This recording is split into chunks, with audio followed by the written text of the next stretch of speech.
네, 김경래 최강시사 듣고 계시고요. 앞에서 잠깐 전해드렸는데요. 국회가 열릴 겁니다.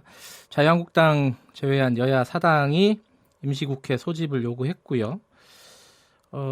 개문발차라 그러죠. 문 열고 출발을 한 건데 이 자유한국당이 사실 타지 않으면은 국회 이게 실효성이 별로 없습니다. 사실 할 수 있는 일이 별로 없어요. 지금 자유한국당 입장은 뭔지 오늘은 황영철 자유한국당 의원 연결해서 관련 얘기 나눠보겠습니다. 안녕하세요. 예, 황영철입니다. 네네. 제가 말씀드렸는데 이제 버스가 출발을 하려고 합니다. 문 열고. 그 자유한국당은 네. 타는 겁니까? 아니면 버스 그냥 보내는 겁니까? 어떻습니까? 지금으로서 그냥 보낼 수밖에 없는 상황이죠. 그래요? 왜 그런지 네. 좀 이유를 설명해 주시면요.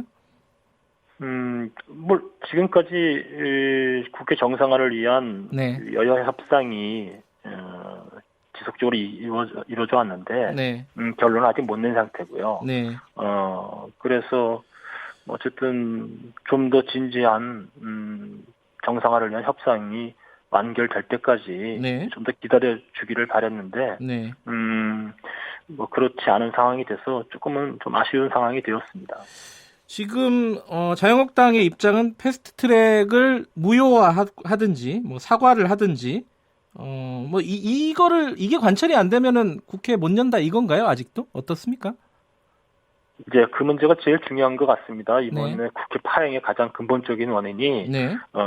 패스트트랙에 올려진 몇 가지 법안 때문에 또 선거법과 공수처법, 네. 검경수사 주도권 이 부분에 대해서는 여야가 긴밀한 논의를 통해서 네. 합의를 통해서 해야 될 부분이지 일방적으로 통과시킬 내용이 아니다라는 것을 분명히 한 것이고요. 네.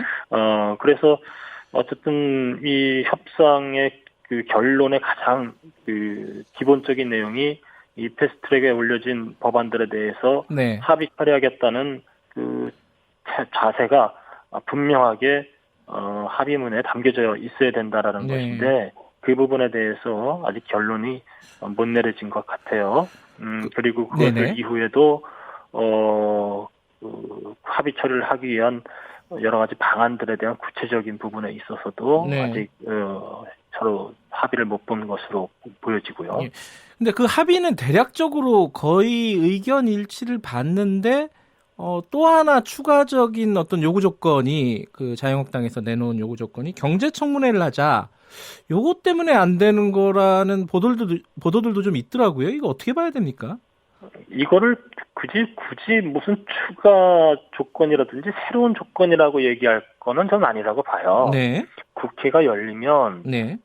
가장 기본적으로 최근에 청와대나 정부 그리고 네. 여야 모두 가장 걱정하는 게 대한민국 경제인데 네네. 이 경제 문제를 좀 제대로 진단하고 네네. 그리고 서로 뜻을 모은 새로운 대책을 한번 마련해 보자. 네. 결국 이것이 국민들의 뜻이라고 저희들은 보고 있거든요. 네네. 이 점에 대해서 국회 내에서 국회 바깥에서 하자는 것도 아니고 국회 내에서 심도 있는 논의를 할 수 있는 장을 만들어 보자라는 것인데 네. 이것이 마치 무슨 여당을 압박하는 네. 뭐 청와대나 정부를 압박하는 그런 수단인 양 이렇게 바라보는 것 같아요. 그건 네. 대단히 좀 잘못된 인식이라고 보고 있고요. 예. 오히려 국회 내에서 이런 중요한 문제를 다루자고 한다면 네. 뭐 여당이 흔쾌히 받아들여도 전혀 문제가 없을 내용이라고 저는 보고 있거든요. 네. 그런 측면에서 이걸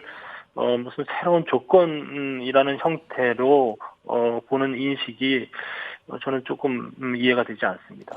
근데 이제 반론으로는 이런 얘기가 나옵니다. 그 각 상임위 경제에 관련된 상임위들이 많이 있지 않습니까? 그 예. 상임위에서 이 정부 관료들을 불러서 네. 이렇게 질의하면 되는 거지. 이걸 굳이 경제청문회라는 형식을 빌릴 필요가 있느냐 이런 반론이 네. 있을 수가 있어요. 이 부분은 어떻게 생각하십니까? 그러니까 지금의 경제 상황에 대해서 얼마나 위중하게 보느냐에 대한 인식의 차이일 수도 있고요. 아하, 네. 그리고 이 경제 문제가 화두로 되는 것에 대한 뭐 부담이랄까 이런 네. 것들을 정부 여당이 느끼지 않는다고 한다면 네. 이 경제 문제에 대해서 일상적인 국회의 상임위 회의는 결국은 의원님들과 장차관과 또 부처 공직자들과의 그런 네. 질의응답 형태인데 그것이 아니라 좀 더 폭을 좀 넓혀서 관련자들도 좀 이렇게 예.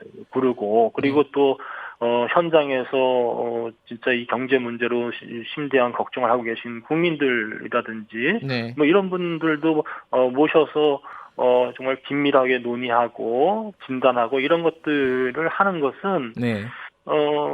그렇게 거부할 만한 내용은 아니라고 봐요. 예, 그래서 예. 이 문제가 저는 이 문제 때문에 뭐 가려막혀져 있다라고 지금 나오고 있는 예. 것에 대해서 좀 받아들이기가 쉽지 않다 이렇게 좀 음. 생각이 듭니다.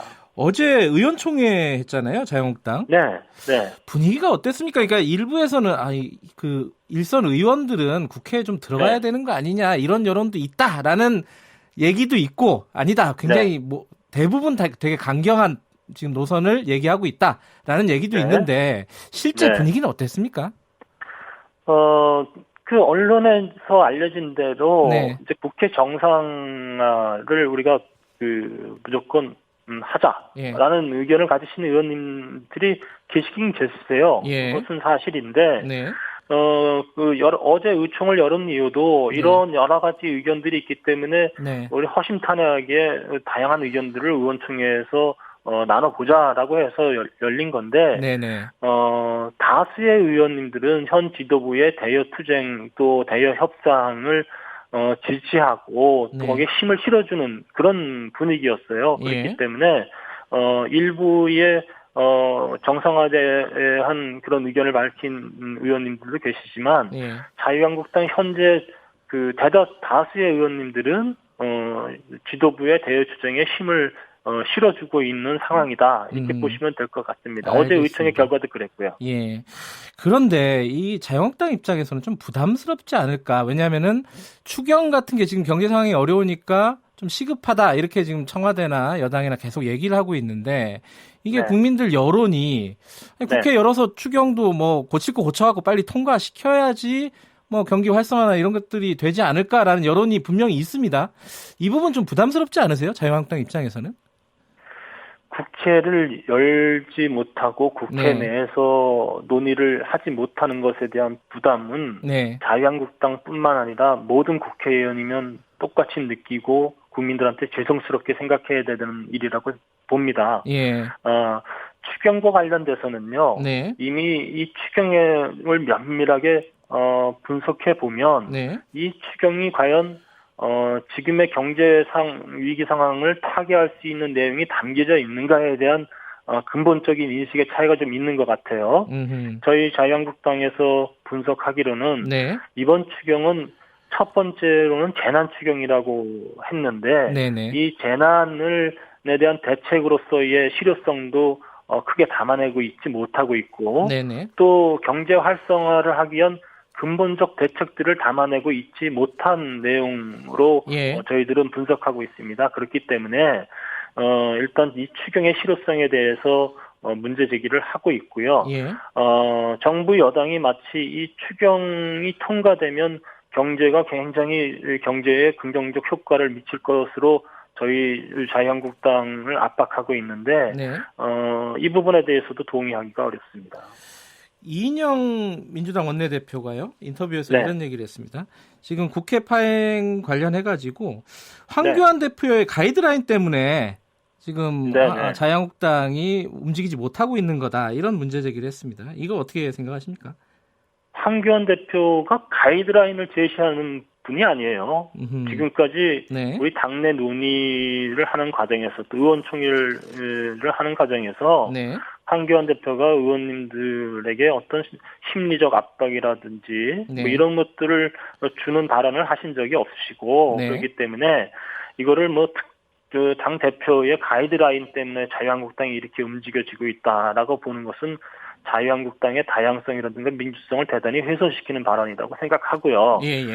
저희들도 지금 현 상황에 대해서 여러 의원님들이 다양한 생각을 가지고 의견을 주고받고 있습니다만 네. 그래도 지금 상황에서는 나경원 대표의 대여 투쟁, 대여 협상의 과정들이 우리가 믿고 신뢰할 만한 방향으로 잘 싸워나가고 있다 이렇게 보고 있기 때문에 함께하고 있는 것이죠. 네. 만약에 당 지도부를 신뢰하지 못한다고 한다면 어제 열린 의원총회에서 상당한 의원님들이 지도부에 대한 비판의 목소리를 쏟아냈을 겁니다. 네. 그러나 그런 목소리들이 거의 없었거든요. 네. 그런 측면으로 봤을 땐 이거는 우리 의원님들 전체가 지금 상황에 대해서 인식을 동일하게 하고 있다 이렇게 네. 보면 될 것 같습니다. 네, 다른 얘기 한두 가지만 더 여쭤보고 마무리할게요. 네. 홍문종 의원이 탈당을 했습니다. 결국은. 그리고 네. 신박 창당을 하겠다고 했는데 지금 이제 박지원 의원 같은 경우에는 뭐 한 최소한 한 20석 정도 이 원내 교섭단체 구성할 수 있지 않겠느냐. 뭐 이런 전망까지 했습니다. 그만큼 또 자유한국당에서 추가적으로 나갈 사람이 있다라는 취지인데 어떻게 보십니까? 중진 의원이시니까 제가 좀 여쭤보는 건데요. 박지원 의원님의 전망은 네. 현 상황을 부추기는 발언이라고 생각하고요. 아하, 네.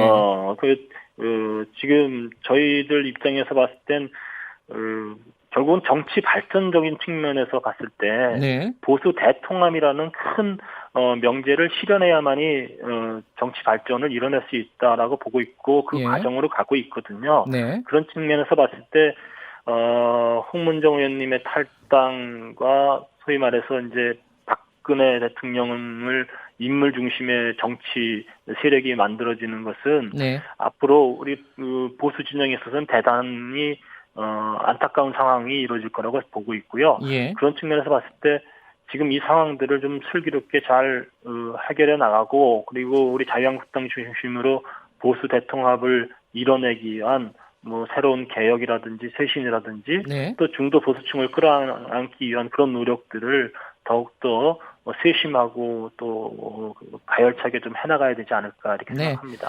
마지막으로 하나만 더 여쭤볼게요. 그 윤석열 검찰총장 지명이 되지 않았습니까? 네. 이 청문회는 국회가 안 열리면 청문회도 못 여는 건가요? 이거 어떻게 되는 겁니까, 이거? 그렇죠. 열리지, 국회 파행이 장기화될 경우에는 청문회를 열지 않고 임명될 가능성이 있는데요. 예. 그러나, 윤석열 총장 후보에 대해서는 청문회를 꼭 해야 되겠다는 그런, 방향으로 가지 않을까, 이렇게 네. 생각이 듭니다. 만약에 열린다면은, 만약이 아니라 이제 네. 열리겠죠. 열린다면은 네. 어떤 부분이 가장 핵심이라고 보십니까? 가장 중요한 것은 검찰 개혁의 저는 시작과 끝은 검찰의 독립성, 중립성을 어떻게 확보하느냐의 네. 문제이거든요. 네. 이전에 검찰들이 정패로 몰리는 것은 정권 입맛에 맞는 그런 검찰이었다라는 것이기 때문에 네. 이제 새로운 검찰은 독립성과 중립성을 확보하는 것이 개혁의 시작과 끝이라고 보는데 네. 과연 윤석열 검찰총장이 지금 검찰 내에서는 가장 문재인 정권과 가장 코드가 맞는 인사로 보여지는데 네. 그럼 윤석열 총장 체제 하에서 검찰의 독립성과 중립성을 만들어 나가기 위한 개혁이 이루어질 것이냐 네. 이것에 초점이 이루어질 거라고 보고 있습니다. 알겠습니다. 아직 뭐 완전히 협상이 종료된 거 아닌 것 같으니까 조금 더 이렇게 양쪽 당이 다 노력을 해주셨으면 좋겠습니다. 고맙습니다. 오늘 말씀. 네, 감사합니다. 황영철 자유한국당 의원이었습니다.